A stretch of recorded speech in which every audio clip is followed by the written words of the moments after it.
Breaking news! Naku po, nakakatindig balahibo. Pangulong Bongbong Marcos, viral matapos sugurin ng isang mataas na opisyal sa buong mundo para sa isang katangi-tanging misyon. Paano ba naman kasi mga kababayan? Tiyak na good news ang dala nito sa Pilipinas na ngayon lang mangyayari sa buong kasaysayan ng ating bansa.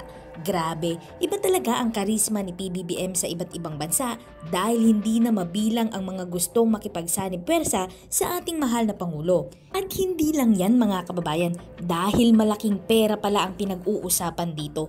OMG, talaga namang kaabang-abang ang balitang ito. Kaya naman mga kababayan, wag na natin itong patagalin pa. Samahan niyo ako at sabay-sabay nating alamin ang maiinit na balita sa araw na ito.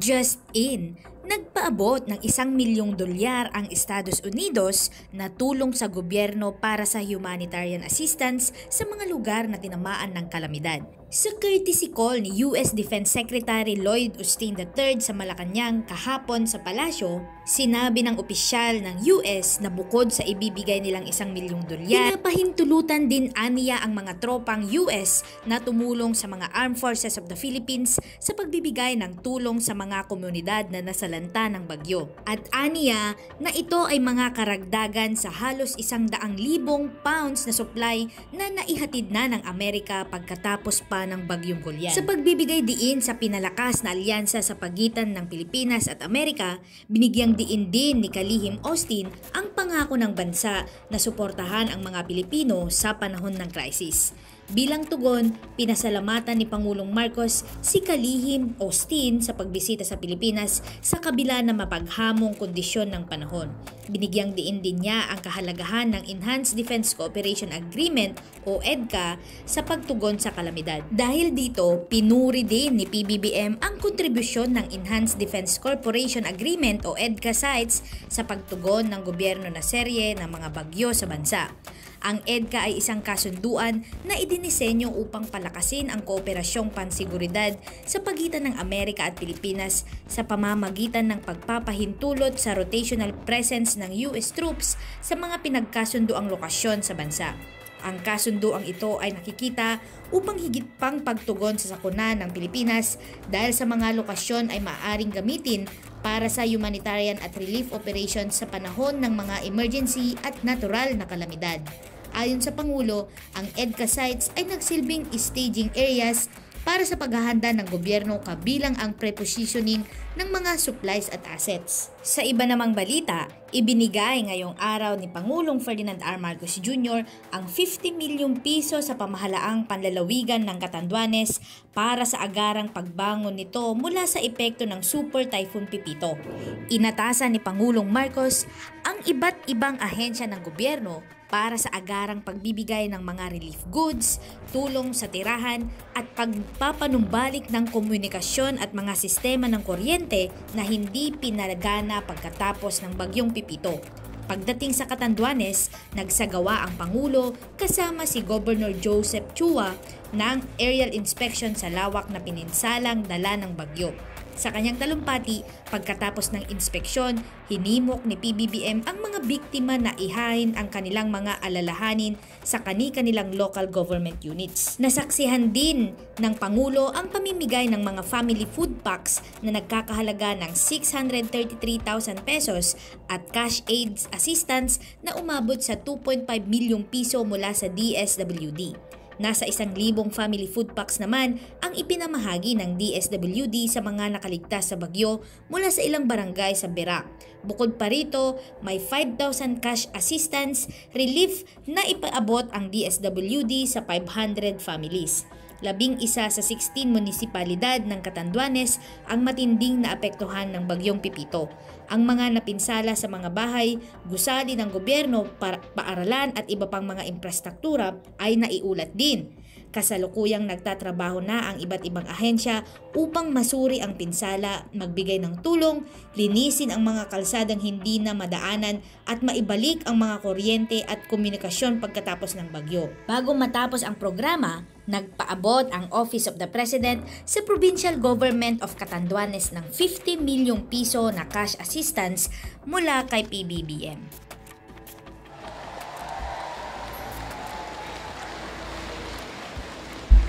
Salamat po sa inyong pagpakilala ang ating mga opisyal na nandito, ating mga kongresista at andito rin po ang ating mga kasama sa kabinete at sinasama ko po sila upang makita nila mismo ng sarili kung ano ang pangangailangan, kung ano ang tunay na sitwasyon dito sa lalawigan ng Catanduanes na tinamaan ng napakalakas na bagyo.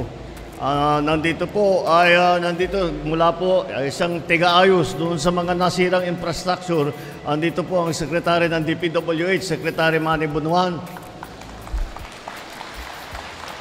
At upang magbigay ng tulong para sa mga manggagawa na nawalan yung mga lahat po ng ating mga nasiraan ng hanapbuhay, nawalan ng trabaho dahil nasira ang kanilang mga tindahan, nawala ang kanilang mga bilihin. Ito po ay nagaling po sa DOLE, ang Department of Labor and Employment. Nandito po is Secretary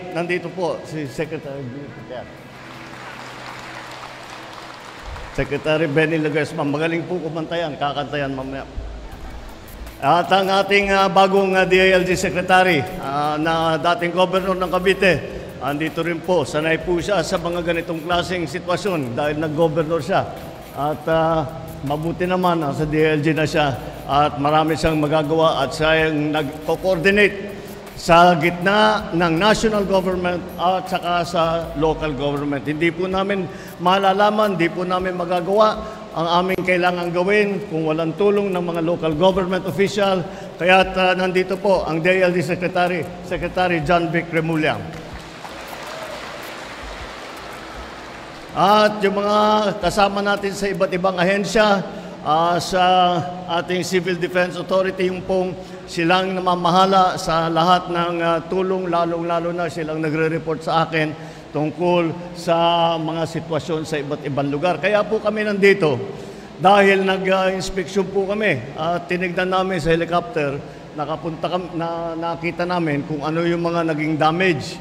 At mukhang tama naman yung mga rinireport sa akin nung kami nasa Maynila at tinitignan namin ang sitwasyon dito sa inyo, ay talaga ang naging problema dito ay yung hindi masyado sa ulan, ngunit ang lalakas ng hangin. Kaya ay umabot yata rito ng 230 kilometers. At saka yung pagkabugsok ng hangin, umaabot ng 300 plus kilometers per hour. Napakalakas po yun. At hindi naman katakataka. Kaya nung umiikot kami, nakikita talaga namin yung mga yero ng mga building ay parang tinalupan na prutas at nawala lahat ng mga bubong. At nakita natin yung mga light materials lamang ay mga light construction materials lamang ay talagang dala dahil sa lakas ng hangin. Kaya nandito po kami upang magbigay. Ito po nasa likod ko. Ito po ang mga relief goods namin. Itong food pack. Ito po ay pagkain sa bawat isang kahon para sa isang pamilya. Makakatagal po ito ng mga 3 araw. Halos ganun, ng 3 araw. Kaya lahat po ng nasa evacuation center na hindi pa makauwi ay binibigyan po namin nitong hanggat kailangan. Kunin nyo, walang deadline po ito.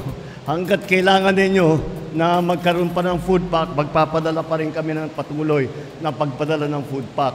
Pati yung mga na-displaced, na nawalan ng tirahan, na napunta sa bahay ng kanilang kapitbahay, ng kanilang kamag-anak, ng kanilang kaibigan, ay sila rin ay bibigyan po natin ng food pack at tuloy-tuloy ang suporta po ng ating gagawin. Kasunod na dyan, nakita po ninyo, meron dito ang IX payout. Ito naman po, dahil ang mga iba't ibang pamilya ay may pangangailangan na hindi lamang food pack. Meron po kami mga sanitation, meron pa kami mga medical kit. Ngunit, iba't ibang pamilya may pangangailangan na iba-iba. Kaya meron din tayong binibigay na cash assistance.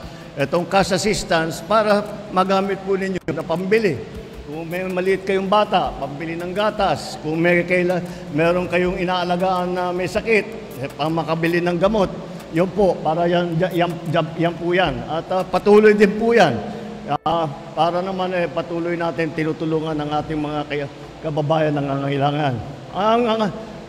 Ang susunod talaga, pagkatapos po ng itong itinatawag na relief goods, yan po, ito yung food pack, ito po yung sanitation na pack, yung medical kit, lahat po yan. Bukod pa riyan, ay nakita naman po natin, kagaya ng aking nabanggit, ay ang talagang tinamaan, ay ang mga struktura ng mga bahay. Kaya ang reconstruction ngayon, ang ating bibigyan ng pansin. Dahil kailangan po nagbibigay po kami, wala pa rito, ngunit susunod na po. Nagbibigay po kami ng mga building materials po, mga yero, mga 2x2, pati martilyo, pati pako, magdadala po kami para kahit papaano masimulaan ninyo ang pagpaayos ng mga inyong mga bahay, yung mga damaged na bahay, at saka ang tinitignan po namin ay yung damaged homes at saka fully damaged homes. Yung fully damaged homes, wala na, hindi na maayos, kailangan magtayo ng bago. Yung partially damaged, yun pwede pang ayusin. Meron po tayong binibigay din na cash para makabili po ng mga iba't ibang gamit na pangangailangan ng mga magre-reconstruct at magre-rebuild ng inyong mga bahay. Ang susunod namin dyan, siyempre, kasabay niyan, ang kasabay po ng reconstruction ng mga individual na private na tirahan ay ang mga government buildings na tiyak po tayo, okay naman ang ospital, mga government buildings na nasira, meron yata tayong mga bagong tapos na government building na nasira na naman. Wala tayong magagawa. Yan ang weather, kailangan na lang natin balikan. Para naman ang serbisyo ng pamahalaan, local government, national government, ay meron tayong headquarters, meron tayong magamit. Kaya't titiyakin natin na kahit papano, yung ating mga services na binibigay sa taong bayan ay tuloy-tuloy lang po.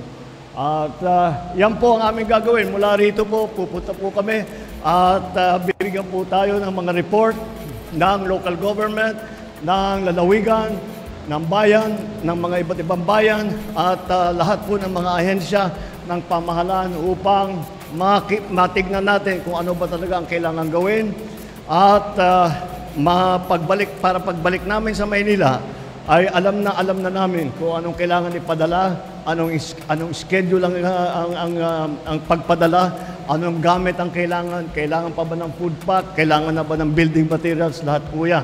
Kaya yun po ang gagawin namin ngayon. At ngunit huwag kayong mag-alala, pag-alis po namin, tuloy-tuloy din po pag-distribute ng ating food packs, pagbigay ng AX payout at lahat po ng pati na yung mga nasirang tanim, ang DA mag-i-inspeksyon dyan para ulit mabigyan ng suporta ang ating mga magsasaka. Nakita ko po, yun naman mga fish pond, mukha namang medyo hindi gano'ng malaki ang sira, mayroong mga nasira. Kaya yun din, para sa ating mga mangingisda, ay magbibigay din tayo ng tulong para makabawi po at makabangon ulit mula dito sa bagyo na ito.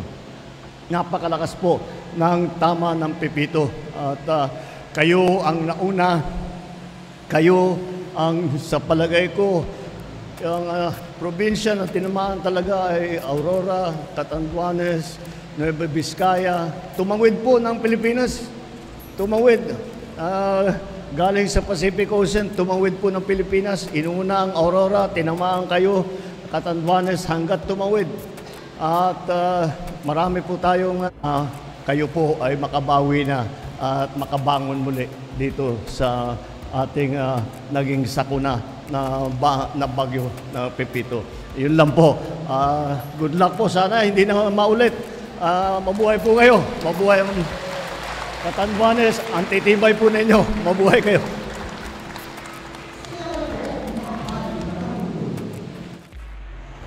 Sa pundong ito, inaanyayahan natin ang ating mahal na Pangulo na pangunahan ang pag-turnover ng Presidential Assistance para sa Provincial Government of Catanduanes.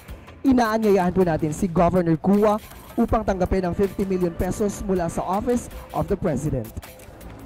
Maraming salamat po, mahal na Pangulo, sa tulong na inyong pinapaabot para sa mga mamamayan ng Catanduanes. Malaking tulong po ito upang makabangon ang mga nasalanta ng Bagyong Pepito.